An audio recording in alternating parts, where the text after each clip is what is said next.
आता पाहूयात 15 गुंठ्यात हिरव्या मिरचीचे 2.5 लाखापर्यंत उत्पन्न घेणारा पंढरपूर तालुक्यातील युवा शेतकरी।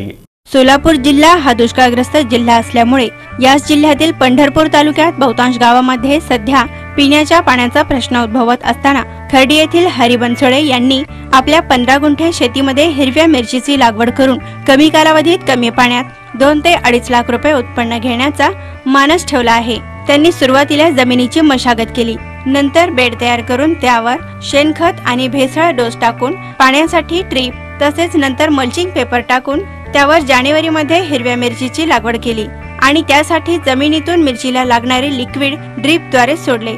तसेच वरून वेगवेगळ्या प्रकारचे कीटकनाशक स्प्रेही मारले। 45 ते 50व्या दिवशी मिरची चालू झाली। आजच्या बाजारभावाप्रमाणे 60 ते 65 रुपये किलोने मिरची गेल्यास अंदाजे 2 ते 2.5 लाख रुपये उत्पन्न अपेक्षित असल्याचं वृत्तदर्पण मीडिया सोबत बोलताना हरी बनसोडे यांनी सांगितलं। पाण्याचं नियोजन म्हणजे कसं टँक केलाय आपण, टँक केलेला आहे। मग पावसाळ्यात पाऊस पडला की मग असं विहिरीतनं बोरचं असं मिळून सगळं भरून ठेवायची। आमचं कसं आपण कसं बँकेत पैसे टाकतो तसं ही पाणी मी आमचं बँकेला पैसे द्यायचं। आता ही मिरची आपली चालू आहे, मिरचीला बोरीला डाळिंबीला बरेच प्रकार म्हणजे माळवा आहे, माझ्या तरकारी हे आहे। मग पाऊस पडला की ही भरून ठेवायचं आणि पाऊस कमी झाला की मग ह्यातलं वापरायचं। साधारणपणे असं ह्यात एक 25 लाख आसपास पाणी बसतं माझ्या तळ्यात आणि ती मग असं 3-4 महिनं अगदी असं व्यवस्थित ड्रिपला पुरतं मला।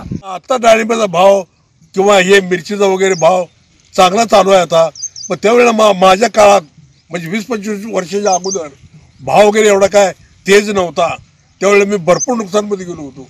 माझी इथे शेती आहे, 4 एकर शेती आहे। इथं तरुण शेतकऱ्याला मी एवढंच बोलीन, शेती करायची, ड्रीपवर शेती करा, लक्षपूर्वक शेती करा।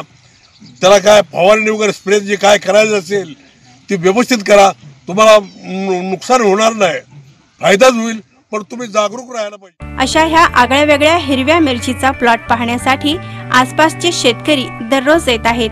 तसेच बनसोडे यांच्याकडून मिरची लागवडीची माहिती घेत आहेत। संतोष कांबळे, वृत्तदर्पण न्यूज, पंढरपूर।